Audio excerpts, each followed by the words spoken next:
in the chat where you're from. Viz for Social Good is a global organization, so it's great to see people from all around the world.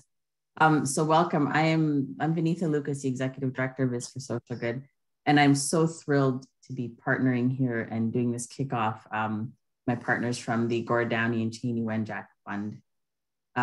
Being from Canada myself, this is a topic that's near and dear to my heart. So when they agreed to participate with Viz for Social Good, I was really thrilled. And it's just been fantastic working with Sabal and Riley over the last couple of months planning out the project. Okay. I'm going to share my screen now.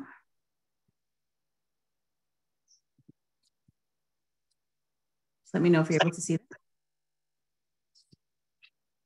Yep. Okay.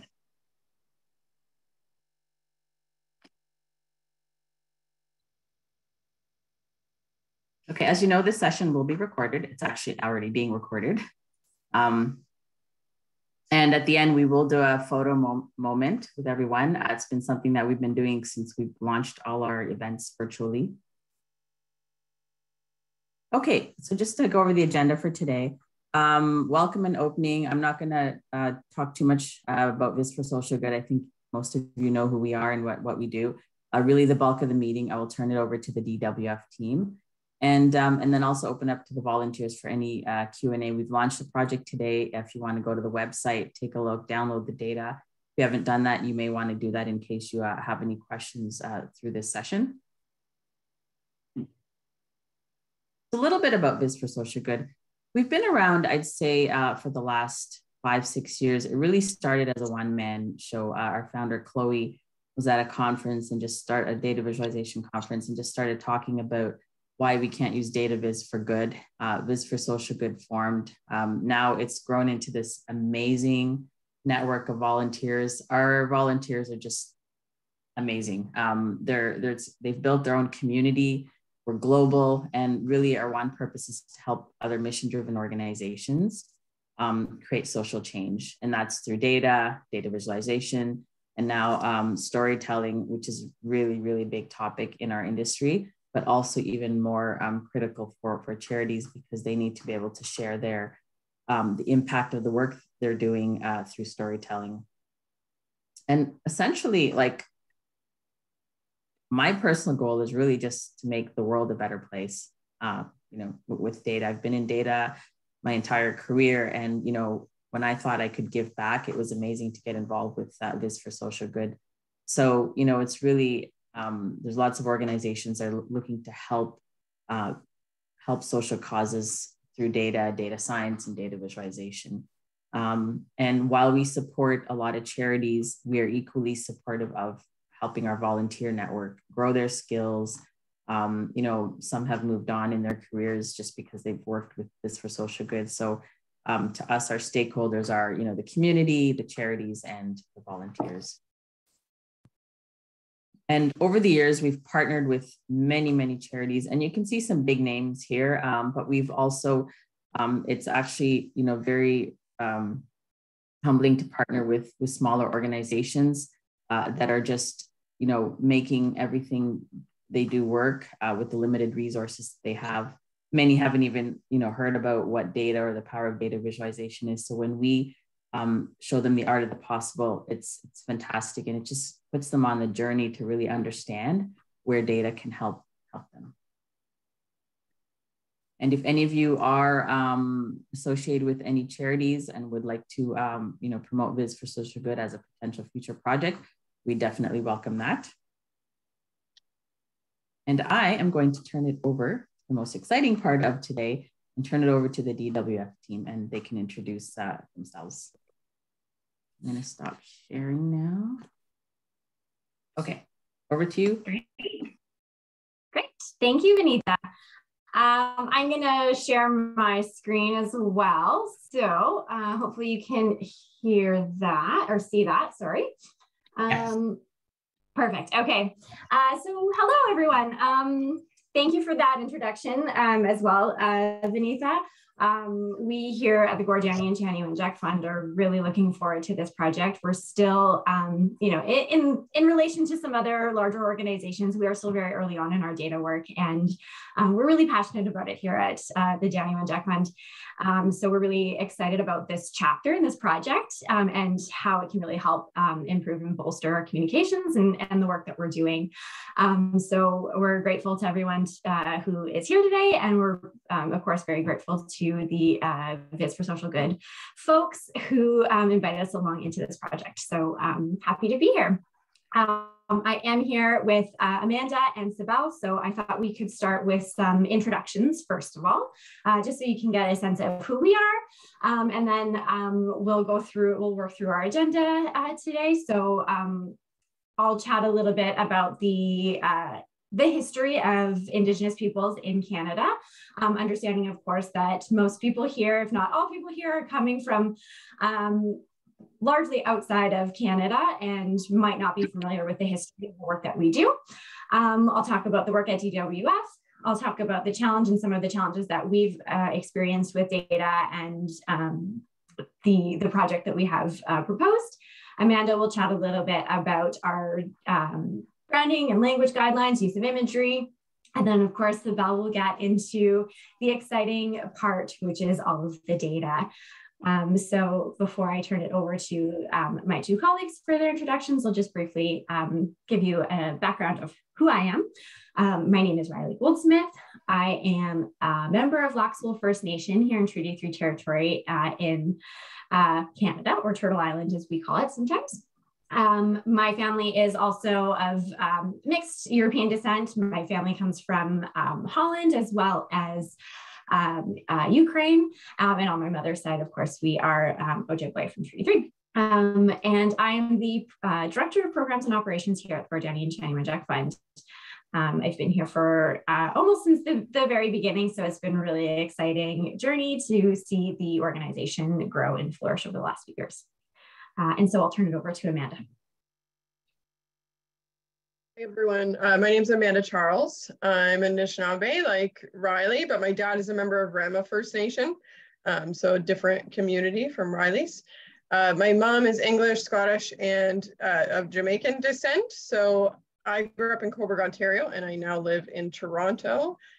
And I'm the Director of Marketing and Communications at the Gord Downie Chanie Wenjack Fund. So I've been here about 2 years, and one of those I was on maternity leave. So it's really more like 1 year, but yeah, over to you, Sibel.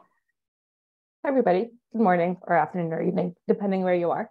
My name is Sibel and I'm the Data and Impact Lead at the Gord Downie Chanie Wenjack Fund. I am non-Indigenous. I came here as an immigrant with my family when I was an infant, and I'm based in Toronto, and I'm really excited to work with everybody here. Great, thank you, Belle. Okay, so before we kick off, we always try to offer a bit of a sensitivity disclaimer. Some of the resources and the materials that we cover, we cover a really challenging and dark history of Indigenous peoples in Canada. And so we like to just offer that opportunity to, if you are impacted by any of the materials, of course, feel free to step away or seek support where needed.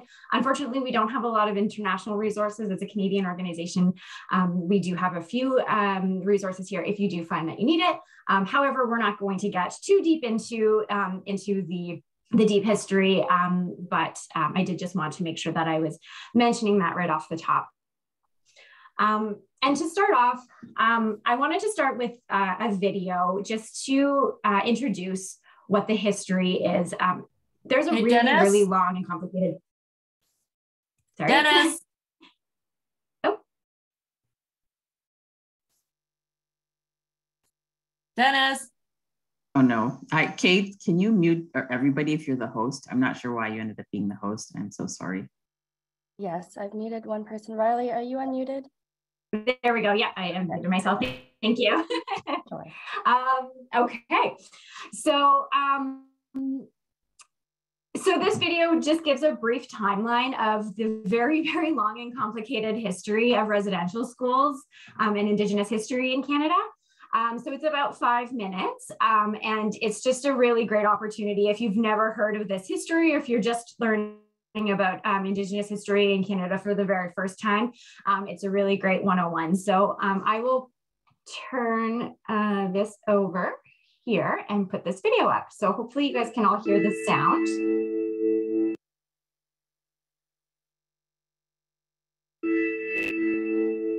Sound okay? Yeah. For more than 200 years, religious orders run mission schools for Indigenous children, the precursors to the Government of Canada's residential school system. The Mohawk Institute becomes a boarding school. Run by the Anglican Church, it is the first government-funded residential school in Canada. A government report recommends Indigenous children be separated from their parents in order to assimilate them into Western culture. These recommendations influence federal laws and policies designed to strip Indigenous people of their culture and rights. Isle Cross opens in northern Saskatchewan. The majority of students are Métis. The government takes authority over Indigenous people and education for First Nations. The Indian Act gives the Canadian government control over Indigenous rights and culture. The Act includes only First Nations as status Indians. It excludes Métis and Inuit. Prime Minister John A. Macdonald authorizes the creation of the residential school system, which is designed to isolate Indigenous children from their families and cut all ties to their cultures. The number of schools across Canada quickly climbs to over 40. The Government of Canada requires First Nations children aged 7 to 16 to attend residential school. Dr. Peter Henderson Bryce exposes the government's neglect of Indigenous children's health, including alarmingly high death rates of residential school students. More than 80 institutions are in operation across Canada, the most at any one time. 4 students are investigated for arson. Others reportedly cheer as they watch the school burn. This is one of dozens of fires set by students across Canada as a form of resistance. Inuit children are officially included in the residential school system. 6 schools open in the Western Arctic as the government takes over the administration of many church-run residential schools. Grolier Hall and Stringer Hall open in Inuvik, housing 500 students. More than 20,000 Indigenous children are taken from their families by government social workers and placed in foster care or adoption homes, often with non-Indigenous families. Adoptees lose connection with their Indigenous language, culture, and identity. 12-year-old Chanie Wenjack dies after escaping from the Cecilia Jeffrey Residential School. A formal investigation follows. The all-white jury finds that residential schools cause tremendous emotional and psychological problems. The Canadian government takes over responsibility for the remaining schools from the churches. Thousands of Indigenous students are enrolled at the 28 residential schools that are still running in Canada. Phil Fontaine, head of the Assembly of Manitoba Chiefs, speaks publicly of the abuse he suffered at Fort Alexander Indian Residential School. He calls for a public inquiry, which the federal government initiates in 1991. Gordon's residential school is the last federally run school to close. The report recommends a public inquiry into the effects of residential schools, including language loss and trauma. The government provides compensation to survivors, including the Common Experience Payment and a focus on funding and supporting Indigenous health and healing services. The agreement establishes funds for the Truth and Reconciliation Commission, or the TRC. Prime Minister Stephen Harper apologizes to former students, their families, and communities for Canada's role in the operation of residential schools. Provincial and territorial apologies follow in the years ahead. After hosting events across Canada, the TRC releases a summary of its findings. It includes 94 calls to action aimed at redressing the legacy of residential schools and assisting in the process of Canadian reconciliation. The new centre holds a permanent archive of materials and testimonies on residential schools gathered during the TRC. The TRC characterises Canada's treatment of Indigenous people as cultural genocide. Thousands of children died due to Canada's residential school system. More than 80,000 survivors and their families still live with its legacy. Many people have said over the years, why can't you just get over it and move on? And my answer has always been, why can't you always remember this? And until people show that they have learned from this, we will never forget.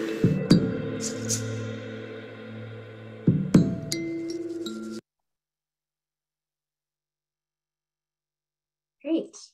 So I like this video because it shows in a very succinct way the very complicated and painful history of Indigenous peoples in our country. And this goes back all the way to pre-contact. And so it really shows how recent a lot of this work really is still. The last residential school in Canada closed in 1996. And so we're still to this day finding recoveries on residential school sites of unmarked burials of children who have passed from their experience in the residential school system. And so we wanted to also just highlight, as this is an international and global audience, that this isn't a unique, this experience isn't exactly just unique to Canada. This does have an international context as well. So we pulled together this map and it just illustrates some of the other areas in around the world that have also been impacted by systems similar to this. And so our work centers around this history. Our mission is, we're inspired by Chanie's story, who you saw in the video, and Gord's call to action to build a better Canada. So at the fund, we aim to build cultural understanding to create a path toward reconciliation between Indigenous and non-Indigenous peoples in Canada. To this day, there's many people in Canada that don't know about this part of our history. It's not commonly taught, or it hasn't been commonly taught in schools. So there's many adults that don't know about this. There's many people who grew up their entire lives in Canada that have never learned about this history. And so in order for us to move forward as a country, we need to have a common understanding about what that truth was so that we can reconcile between Indigenous and non-Indigenous peoples. And so our vision as an organization is to improve the lives of Indigenous people by building awareness, education, and connections between all people in Canada. And so I'll just briefly introduce the two individuals who we owe our whole organization to. So Chanie Wenjack, he was a 12-year-old Anishinaabe boy who died fleeing his residential school. He attempted to walk over 600 kilometers away from his residential school to find his way home in the middle of October. And in October in Northwestern Ontario, it's terribly cold, and he had nothing but a windbreaker and a packet of matches to get him through. And unfortunately, he never made it home. He was found at the side of the train tracks. And as the video mentioned, his death sparked an inquiry. And it was one of the first inquiries. And it was one of the first instances where the death of a child in residential schools was actually investigated. So it sparked a conversation. And Chanie's story is symbolic of many of the Indigenous children's experiences, and many, there's hundreds and thousands of stories just like his of people children trying to flee these schools and not making it home. And so in Canada, we have what is a little bit of a national treasure in what is the band called the Tragically Hip. So I know they're not as well known in an international context, but we really adore them in Canada. And Gord Downie was the lead singer and the frontman of the band, The Tragically Hip. And it might seem on the surface that these two things have absolutely nothing to do with one another. But Gord was, he was very honored to be a Canadian. He had that as part of his identity. His music is very Canadian focused. And he didn't learn about Chanie's story and the story of residential schools until much later in his life. And as you can see by his quote, his story haunts him. Chanie's story haunts him. He realized we weren't the country we thought we were. And so later in his life, he used his platform and he used his final days before he passed in 2017 of brain cancer to urge Canadians, to urge non-Indigenous Canadians to do something to further reconciliation in Canada and to learn about this dark chapter part of our history. And so he did this, as an artist and as a poet, he used the tools that he had in front of him and used his platform to share this message. And he created a series of poems, which we now know as The Secret Path. So it is an album, it's a graphic novel, and it's an animated film, all of which are freely available on our website if you care to learn a little bit more about it. But we actually use it now in all of our programs as a way of teaching youth about the history in our country. So all of our work is centered around these three strategic priorities: awareness, education, and action and connection. So through all of our initiatives, through all of the work that we do, every event, every piece of content that goes out is done with the intention of building awareness, increasing education, and inspiring people to action and inspiring that connection between Indigenous and non-Indigenous peoples. At Downie Wenjack and within Canada, the definition of reconciliation is not really clearly defined. It means a lot of different things to a lot of different people. And so at Downie Wenjack, we recognize that it's nonlinear. It's very much a cycle and it's a process, but it's something that everybody has a responsibility to participate in. Only when we all come together can we really truly work towards the endpoint or the journey of reconciliation. So we say that it's not just an Indigenous issue, it's a Canadian issue. And so through all of our work, we provide access to education on that true history. So we have a plethora of resources on our website that we offer through all of our programming that encourages reconciliation and encourages people to act in what we call reconciliations. And it is through our work, it's through interaction with our work, and it's through people participating in reconciliations that we're contributing to this shift in collective consciousness of all people in Canada. So really what we're trying to do is we're really trying to move people towards a collective understanding and collective empathy so that we are actively working on the process of reconciliation. And so that's really what our work is trying, our impact measurement work is really trying to measure here is that shift.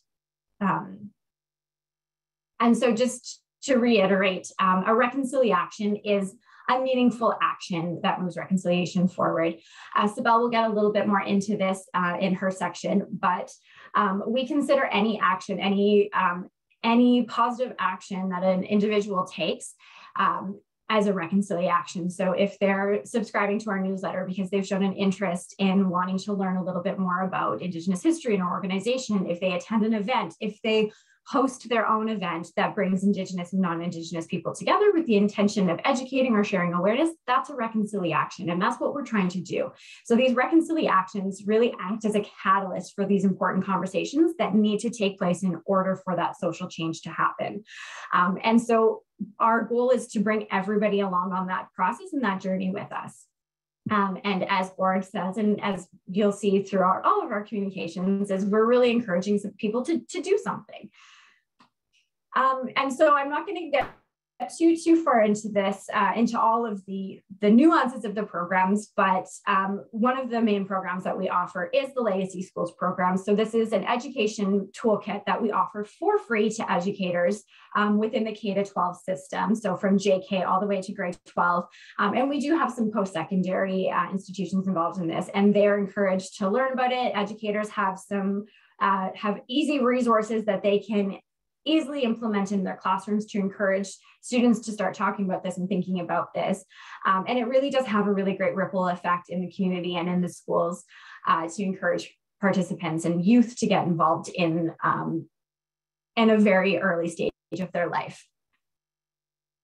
Next, we have our Legacy Spaces program. So this is a corporate stream program similar to Legacy Spaces. It's all intended to raise awareness and to share education. So it's an opportunity for corporations to get involved. It's a philanthropic program, so they sign on for a 5-year commitment, and through their donation to the fund, we help provide resources. We help guide them through the process of bringing reconciliation, bringing that topic to their stakeholders, their employee base, their community. We have a number of Legacy Spaces that are public. We have some that are not accessible to the public, but the intention there is to bring their immediate community into the process of reconciliation, but also to help Indigenous professionals in those companies to also feel seen and also have that recognition as well, to have a safe space to participate and to actively participate. And so these spaces, they are physical spaces, but they serve as symbols and reminders about the important work of reconciliation. So it's very much about placemaking and moving those calls to action through the Truth and Reconciliation Commission forward. Some of the other initiatives that we do that encourage reconciliations and encourage people to participate are some of the events and the initiatives that we have. So I just wanted to pull a brief list of these together. So right now we're at the beginning stages of June, which is National Indigenous History Month. So if any of you have followed along on our social media, you'll see that we're highlighting a ton of Indigenous artists and a ton of icons who have made a huge difference in their art in Canada. We are doing Trivia Tuesdays. We're trying to do a lot of campaigns that help increase and bring people in to learn about Indigenous history, to celebrate Indigenous history. On June 21st of each year, it is National Indigenous Peoples Day. We do a number of events around this day as well. We're bringing about 1,000 youth together in person to learn directly from Indigenous artists. And then on September 30th, the Government of Canada, about 2 years ago, instituted a national holiday or national Day for Truth and Reconciliation. And so this was one of the 94 calls to action that were implemented by the Truth and Reconciliation Commission. And that was really the catalyst for starting this day of commemoration and remembrance. Came on the heels of a very impactful and painful recovery that happened in Kamloops, BC, where over 215 unmarked burial sites of Indigenous youth at a residential school site were recovered. And that sparked a huge national conversation and really prompted the government to take action and to institute this day of commemoration. And so we do a lot of education around September 30th. Secret Path Week is October 17th and 22nd is days of significance for us because they mark the days that both Chanie and Gord passed. So we use that week as a way to commemorate their spirit, what they've contributed to this space, and we encourage people to take reconciliation during this week. And we also offer something called Walk for Wenjack, and we participate in what's called a Day to Listen, and it's a radio broadcast. And I wanted to highlight just a few reconciliations that some of our legacy schools have participated in, just to give you an idea of what some of the feedback is that we get from students participating. So this one school participated or held a play, and they ran it as a fundraiser, and they donated the funds back to us. And just from this act of them coming together and creating this play, they were also able to share and spread that education and awareness to their entire audience. Another example is this one school had an artist ambassador. So an Indigenous artist come in and help teach the students about video games and 3D skins. So, very wide range of artists that we bring into the schools to help educate and get that one-to-one connection.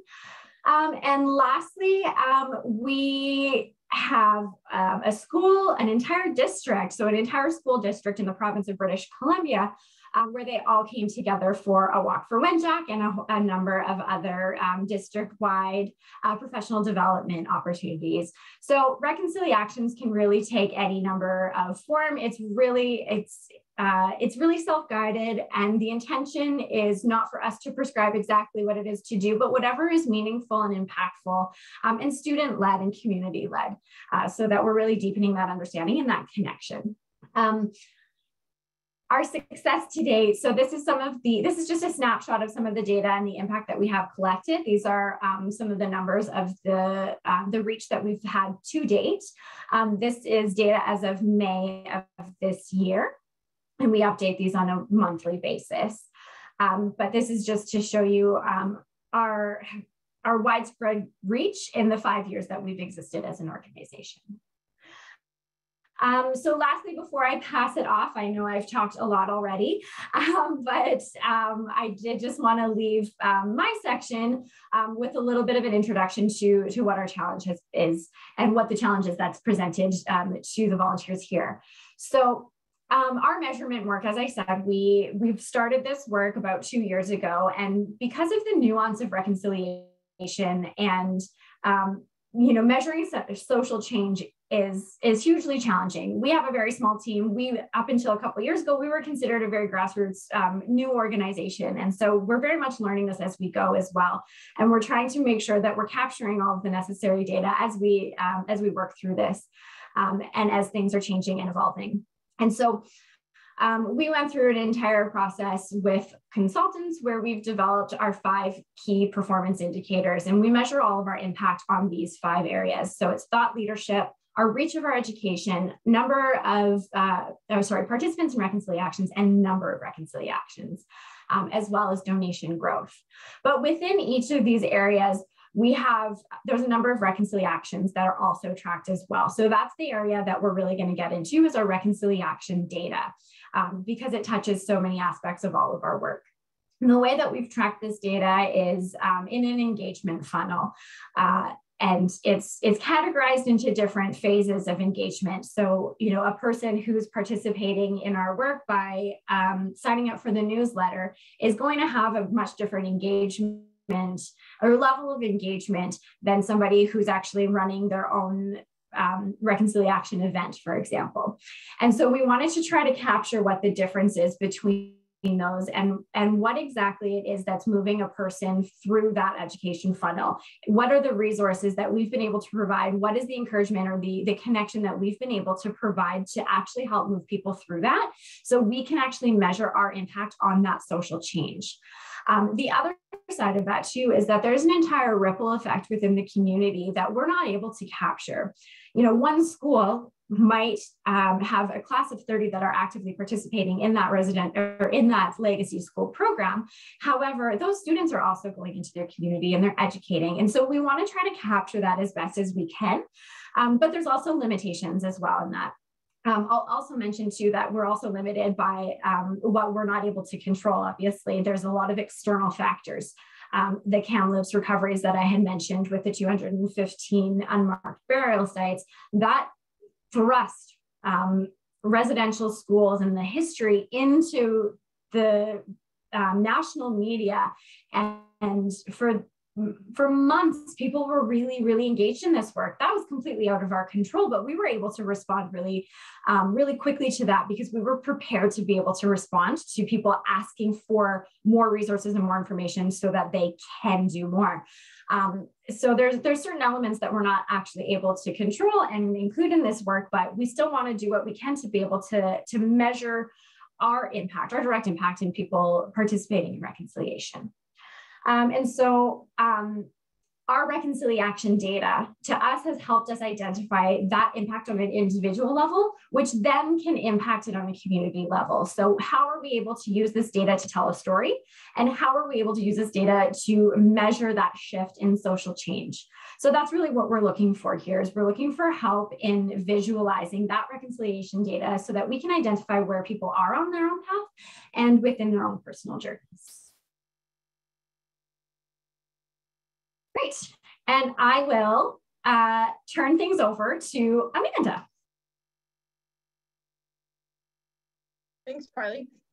So again, my name's Amanda. I'm the Director of Marketing and Communications, and I'm going to go through our brand guidelines, language guidelines, and some tips on imagery. So you have access to the brand guidelines and language guidelines on the Viz for Social Good website, but I'll run through the slide deck to give you an overview of some of the important parts. So to start, this is the DWF logo. It's Gord Downie's iconic hat from the Tragically Hip concert in August 2016. Next slide, Riley. And this is how you measure the white space around the logo. So a full logo size of white space should be around it all the way around. And then the Do Something breaststroke is our secondary logo. It represents Gord's call to do something to improve relations between Indigenous and non-Indigenous peoples, or as we call it, take reconciliation. You'll see the DWF hat in the top right corner of the screen as well, and that can be used on its own too. And these are our official branding fonts. We also use Calibri or Calibri, depending on how you like to pronounce it. And so that's an everyday font we use in our materials too. Next slide. These are our colors and the codes for each. Again, it's in the branding guidelines. And next slide. So language. Now I'll go over our language guidelines. We created these to indigenize our language and ensure consistency in our messaging. So Gord Downie Chanie Wenjack Fund is our name. We only include that at the start when we put it into a sentence.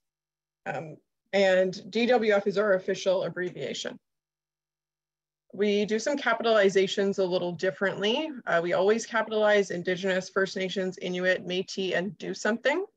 And we capitalize action in reconciliation to make sure people see that we're not just misspelling reconciliation. We avoid terms like Aboriginal, Indian, and Native. Those terms are sometimes used by Indigenous community members, but for us, we choose not to use them. The term Aboriginal appears in some legal documents, so there's an exception if we are referring to those specifically. And we do use the term Indigenous, which is the internationally accepted term. Better yet, we try to use the names of specific nations that we're referring to when we are referring to specific nations to help dispel the myth that Indigenous cultures are all the same.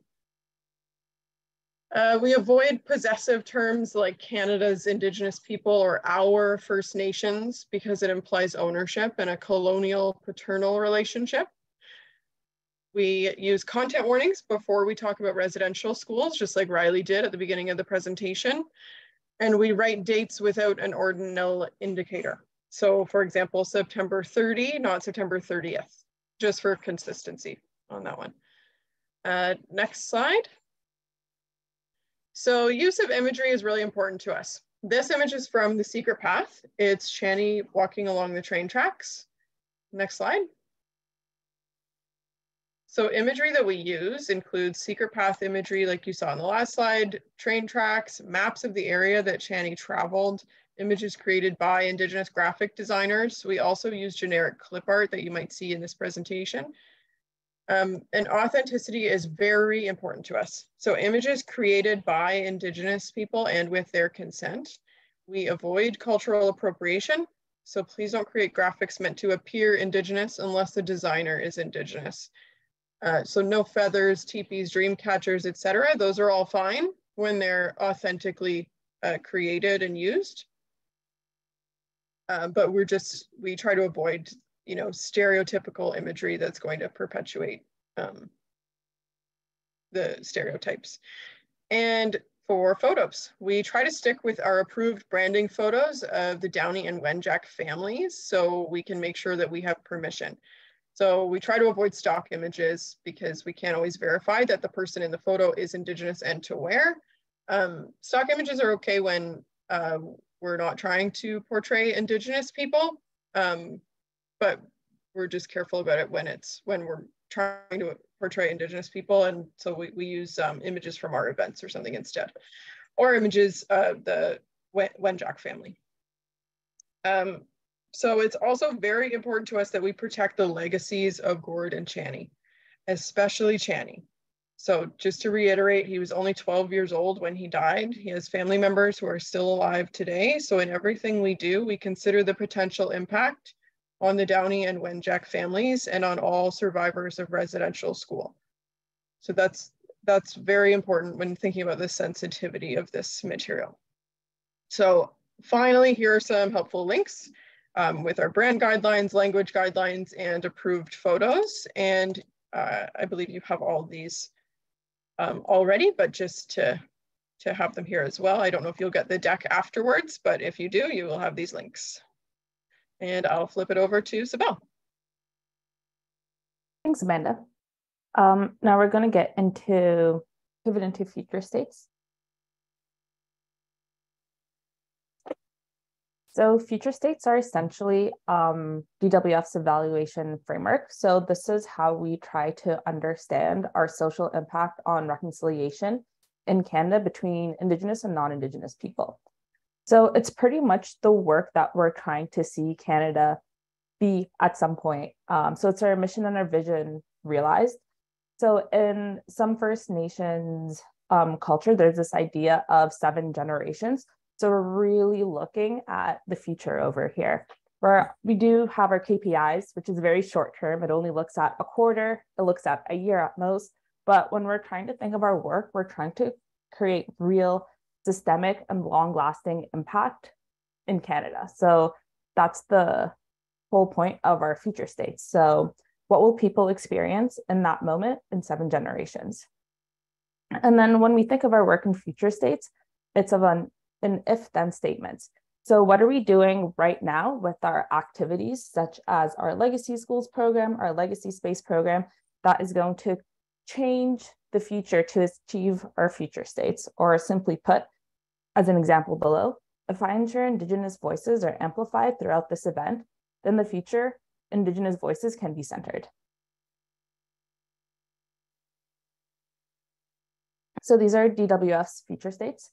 They're split into 3 stages because we believe, or we theorize, that stage 1 is probably, we're going to get there before we get to stage 2, then we get to stage 3. So we're kind of seeing this in a chronological order of how we can achieve our future states in Canada. So I'll briefly go over our 6 future states. The first one in stage 1, respect and empathy. So this is people in Canada are actively engaged and have respect and empathy for contemporary First Nations, Inuit, and Métis people. The second future state is meaningful relationships. So this is meaningful relationships among First Nations, Inuit, Métis, and non-Indigenous peoples in Canada. In the stage 2, we have future state 3, which is unlearning prejudice. Future state 4, which is advocates and leaders. So this means that people are empowered to engage in active roles as advocates and leaders towards reconciliation. And stage 3 starts with future state 5, which is being ingrained and visible. So this is when we really start to see that long-lasting impact of our work. So this would be First Nations, Inuit, and Métis representations and involvement is ingrained and visible in all areas of Canadian society. And then future state number 6 would be dismantling systems of oppression and racism against Indigenous communities within the education system. So this is the long-lasting structural change. And essentially, we're trying to measure our future states and really trying to understand what work we do today impact our future states. So our activities and inputs, such as our programming and resources, will impact our outcomes and impact. So our future states. And then again, reconciliations are a way to measure our future states. So each of one of our reconciliations is associated with the future state and a reconciliation step.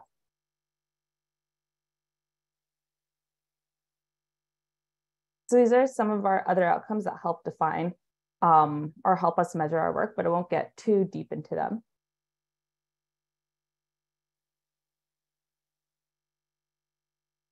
So with our future states theory, we also have a reconciliation funnel. So what we theorize is that when each stakeholder engages with us, they're first probably going to go through step 1, which is following. That's the easiest step that somebody could engage with us. So for instance, They agree to receive some of our information, so they sign up to one of our newsletters. Step 2 would be endorsing. So they're taking the next step over. These would be low risk actions, such as actually opening and reading our newsletter, because we think it's a little bit different from signing up to our newsletter versus actually opening it and starting to gain that information. The third step would be contributing. So this is when people start to actually invest time, money, and social capital to support reconciliation. So for instance, this would be somebody donating. It takes a lot more to donate than to sign up to the newsletter or to even read a newsletter. Step 4 would be owning. So this is some of our stakeholders investing significant time, money, and social capital to support our reconciliation. So an example of this would be participating in one of our cultural competency trainings, or even joining our legacy space program. So this is our corporate partnerships. And then step number 5 is leading. So this is when people become leaders as they engage others to move reconciliation forward in Canada. So what we've tried to do, or how we understand this at DWF, is that each stage of our future state is associated with 5 of these steps. So everybody starts off at step 1, and then they go to step 5 before they're able to move up to the next future state stage. And then they go through the funnel again, and then they're able to move up one more time. So it's almost like a whirlwind, a whirlpool, or I've heard people call it a boiling point. It's a lot harder to go from step 5 in stage 1 to step 1 in stage 2, if that makes sense. So we're trying to see people moving along the steps in each stage of our future states is how we can actually visualize our final future states in Canada.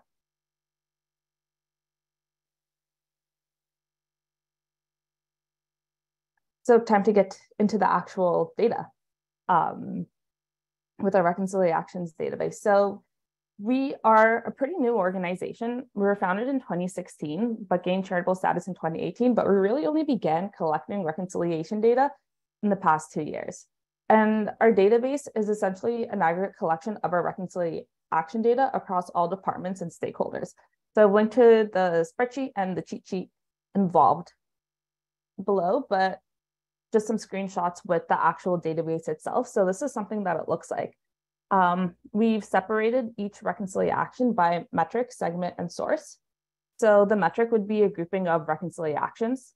The segment is the specific type of reconciliation within a metric. And then the source would be, where do we actually get it from? You'll notice that not all reconciliations have a source because they're a little bit more broad. So an example of this would be our legacy space partners. That would be the metric, right? So we're trying to evaluate everything within the legacy space partners. We're able to do that. And then the segment is drilling down a little bit more. So what did our legacy space partners do? In this example, they received the ICCT trainings. So this is our cultural competency trainings. And then the source would be the specific module. So they're able to pick which module they want. There's about 5. So that would be the exact source. Then we move on to count of participants. So this is the total individuals reach.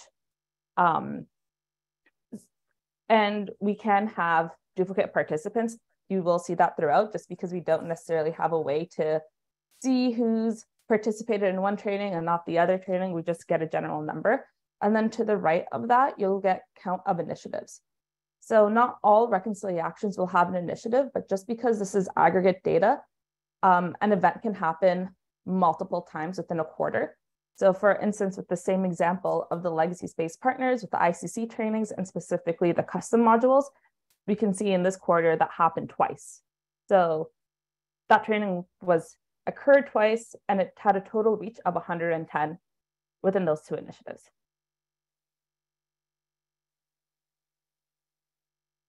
So the next section is our evaluation framework over here. So each reconciliation is associated with a specific step.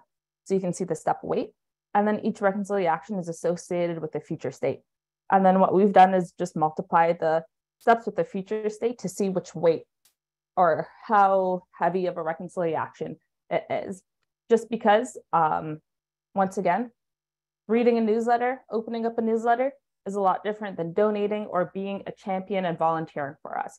So not all reconciliations are equal, but we like to see, or we hope to see, that our stakeholders are moving along the reconciliation path, and they're all very important to achieve our future states. But how far we are in the future states will depend on that steps times future state weight.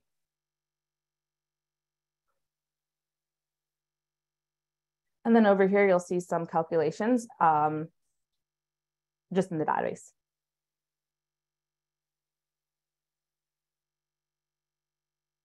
So we've worked hard to get this data together across all departments with some help from Vis4 Social Good, some advice. So we've actually been working over the past month or two to restructure our database to be more of a database.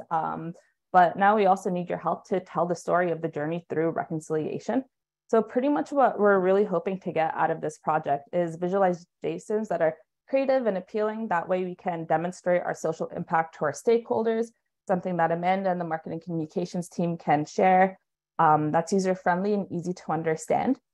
And then also uses the future states model to convey impact towards reconciliation. And this will overall help us understand our impact on evaluation and where stakeholders are on our reconciliations funnel and where we are in the future states. So we're pretty much inviting all of you here to call Gord's call to do something.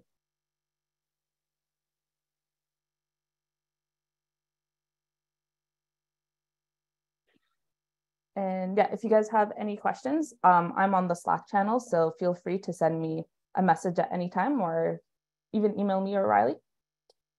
Does anybody have any questions?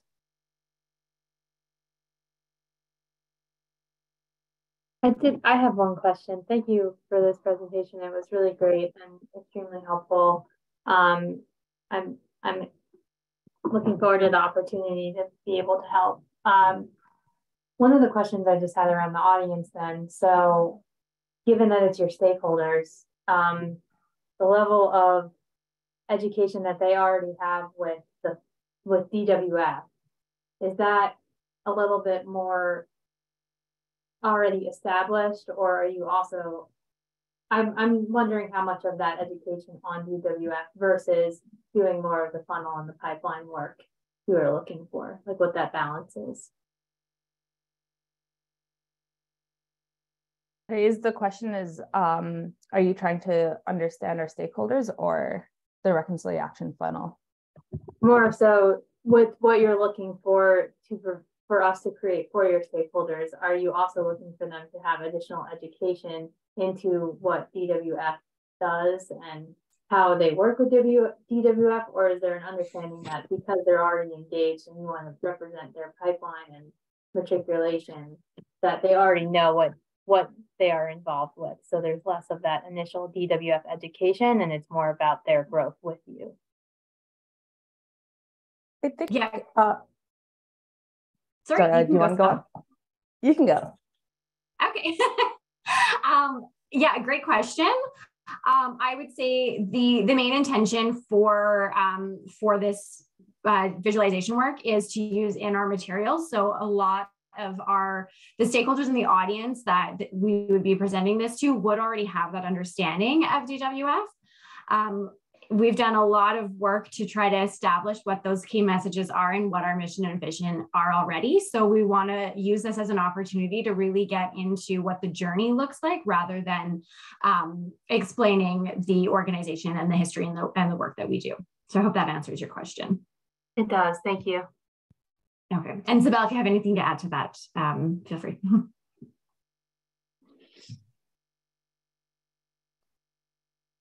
That was great. Any other questions?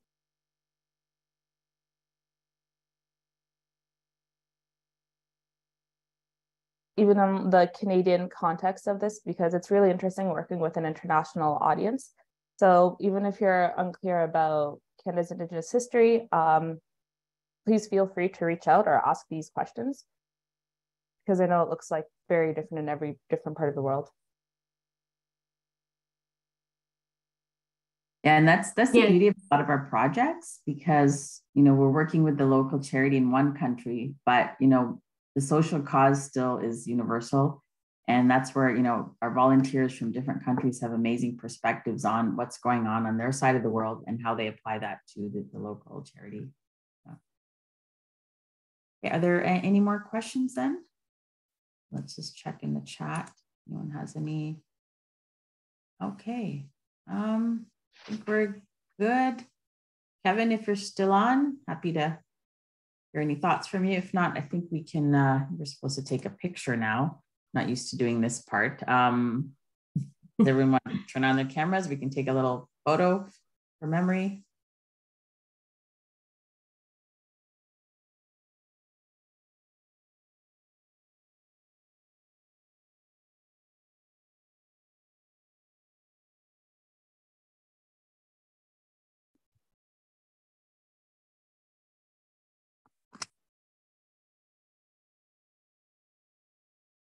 Okay, something is going on here. Why am I not able to take a screenshot?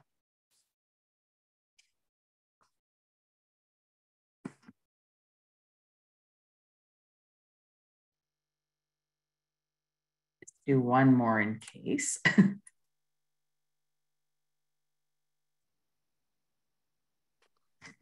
Okay, one more time. Say cheese.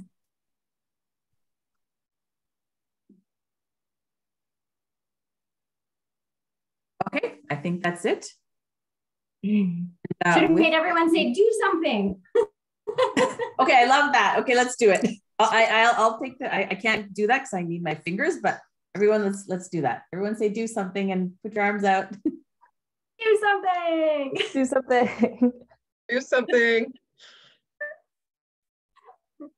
Oh, oops. I think I got it. Let me try that one more time. Sorry. I'm not the best at taking pictures, as you can see. All right, 1, 2, 3. Do something. Okay, got it. Yay. Wrap. Yeah, Everybody. Riley, your presentation was amazing. I continue to learn something new on this topic every day, especially after working with you over the last few months. And thank you, Amanda and Sabal as well, for your presentations, and to all the volunteers for joining. Looking forward to, as usual, seeing some of the amazing work and the collaboration in the Slack channel. That's you guys all support each other, so that's the best too. Yes, I think we're gonna have a really interesting time and fun with this project. Anyone else want to say anything else? I just wanted to add that Sabal and I are here for any question, no matter how big or little, whether it's related to the data or even any of the content. We recognize that this is often a very big learning opportunity and journey for anyone, even for ourselves. We deal in this content every day, and we're still always learning and always being faced with new challenges, new information. So we're always happy to answer any questions. Our details are on Slack as well as in the deck, which I think will be shared with you as well. So always happy to help. Thank you. And with that, I think we can wrap it up. Have a great day and great weekend, everyone. Thanks, everyone. Bye.